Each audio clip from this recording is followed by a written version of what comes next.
For 16 years, this stadium stood frozen in time. No fans, no matches, just concrete, silence, and of course, broken promises.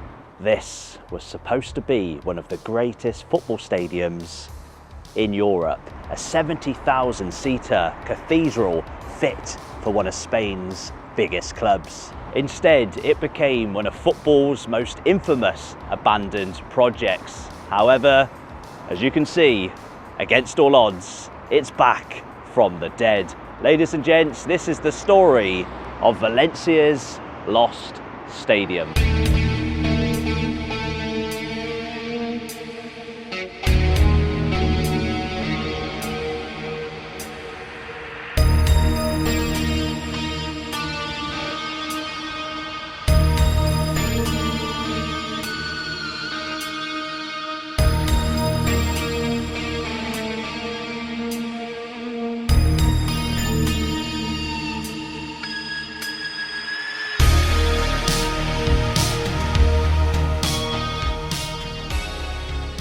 So as we head to Valencia Airport, we're greeted in the distance by that beast, the Nou Mestalla. Incredibly big boots to fill. Everybody loves the iconic current home of Valencia, the Mestalla.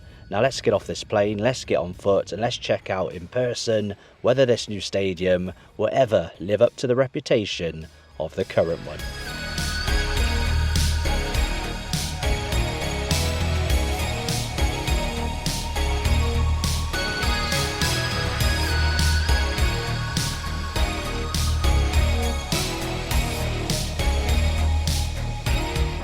So let's just break away from factual information. In terms of the way it looks, I know again, it's a really weird situation to be in because although it's technically new, or is it technically old now? Although it's not been used as a football stadium yet, of course, when it was abandoned, there was like moss growing in certain parts of the concrete, you know, grass growing through the concrete. They were the typical things you'd find from an old abandoned stadium. But of course now work has started and it is looking really, really prosperous. It's looking like it has lots of potential. I'm filming this, I'm going to be honest with you, before actually experiencing the current Mestalla, which I have a real fondness for, and I'm very, very excited to experience both. Of course, if you're watching this, we've already done the match day and we've already done a stadium tour. So if you haven't checked those videos out already, check them out. But as I'm filming this, I don't know whether I'm excited or sad that they're going to be moving here. There's a lot going on here in terms of traffic, guys. Of course, this is the setting that most clubs move to when they go to a new stadium, a little bit further away from the centre, slightly on the outskirts of the city. We need to put into context that when plans for this stadium were made, Valencia were flying in the early 2000s. They won 2 La Liga titles. They won a UEFA Cup. They were in the Champions League final a couple of times, despite not winning it. But of course, they had grand ambitions. They wanted to match the likes of Real Madrid and Barcelona. They wanted a stadium like the Bernabeu, the Nou Camp, etc. They wanted to compete with the top dogs. And of course, this stadium would have brought them new revenue, new opportunities to compete, not just at the top of La Liga, but in Europe. As you've seen in the last couple of videos, despite looking absolutely badass and of course iconic, it's old, it's a little bit run down, and of course it's right in the centre. It's very compact next to buildings around the stadium, so there's very little chance of redevelopment, expansion and so on. So I guess if they are to take the next step, this project has to be completed. Currently the plan is to of course recoup some of the funds it's costing to build this place from the sale of their current home, the Mestalla Stadium. And that was always the plan. Of course, they started building this, but they kept the Mestalla to play at, and then they were eventually going to transition over.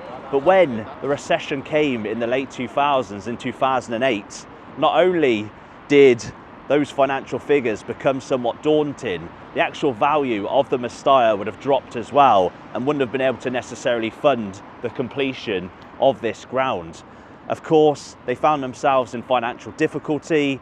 We know they've struggled with those at the top, of course, not being run by the greatest of people. But on top of that, their league form suffered as well, and they were no longer regulars in the Champions League, qualifying for Europe and so on. So due to being massively in debt, this project had to be put on hold.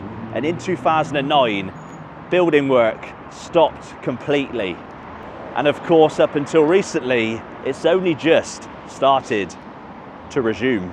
I'm sorry about the noise, guys. I'm filming this on a roundabout with 5 lanes. This must be one of the busiest roundabouts in Valencia. But you can see in the distance how they plan the new Mestalla to look. Now, the design, the plan has obviously been tweaked and changed since its original plan back in the mid-2000s or whenever it was. You can see the roof, it's more of a standard looking bowl stadium. It was going to be incredibly high tech and ultra modern, and it very much will be impressive.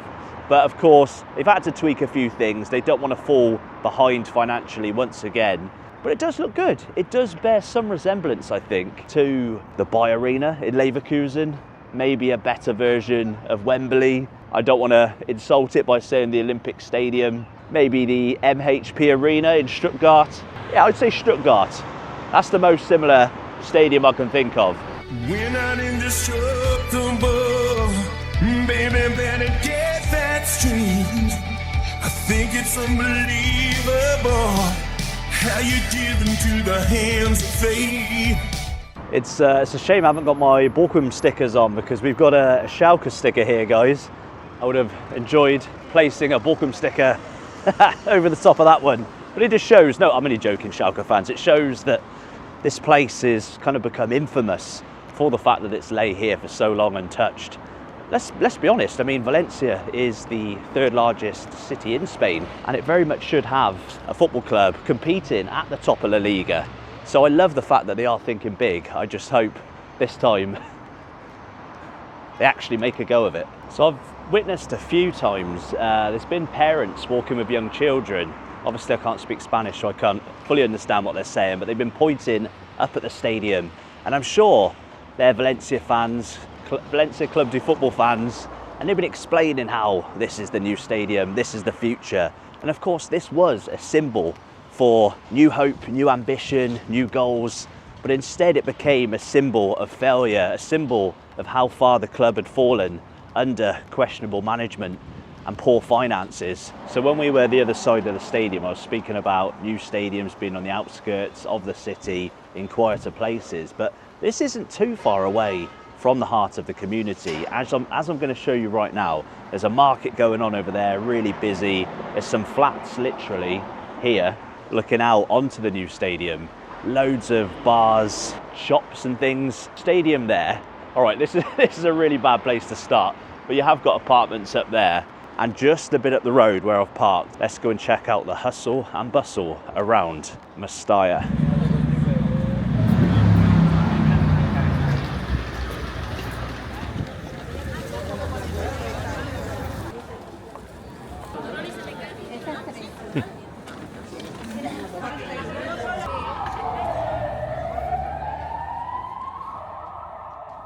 So in the first 2 parts of this series, we touched on the fans' complete hatred of their owner, Mr. Peter Lim. But I know what some of you will think. If construction of the new stadium come to a halt, stopped in 2009 or the late 2000s, how is he to blame when he didn't take over the club until 2014?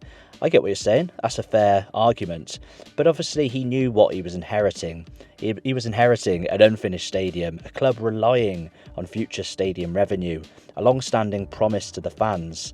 But as time grew on, he became more and more distant, in the shadows, rarely being in Valencia, selling good players, replacing them with mediocre players, and so long as they were in La Liga, fighting relegation but surviving, he was perfectly happy with how Valencia were surviving. No ambition. Of course, that stagnant stadium represented the stagnant progress of the club. So I know some Valencia fans, despite the hatred of the owner, will be glad the construction has restarted, with a glimmer of hope that one day the owner was sod off. I mean, as an Englishman who grew up a Manchester United fan, I can bear some similarities with Manchester United and their hatred for the Glazer family, who own the majority stake at Old Trafford.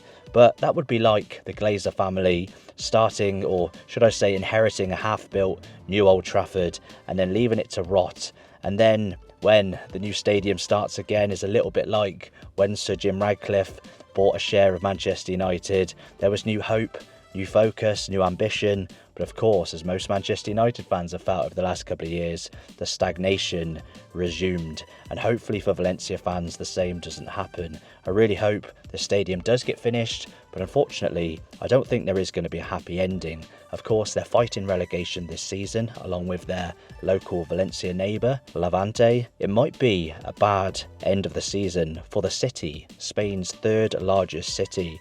And also, if they do complete the build, there is still the sad story of the fact that they're going to be leaving one of the most iconic, one of the steepest, one of the most fierce beasts of a stadium in Europe. One of the best stadiums I've been to, their current home, the Mestalla. Whichever way things go, we must shed a tear for the loss of the former Mestalla. I look forward to hopefully one day this opening, and I look forward to experiencing the new Mestalla amongst the Valencia fans, hopefully with new hope, a new owner, new ambition, and maybe getting back to where they once were, winning La Liga, fighting in Champions League finals, and being the huge club they deserve to be. Thanks for watching, guys. It was a pleasure visiting Spain and experiencing La Liga football for the first time.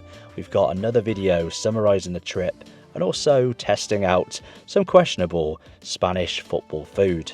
Coming up on the channel, Germany, Holland and Belgium. Dankeschön, thank you very much, and auf Wiedersehen. I'll see you soon.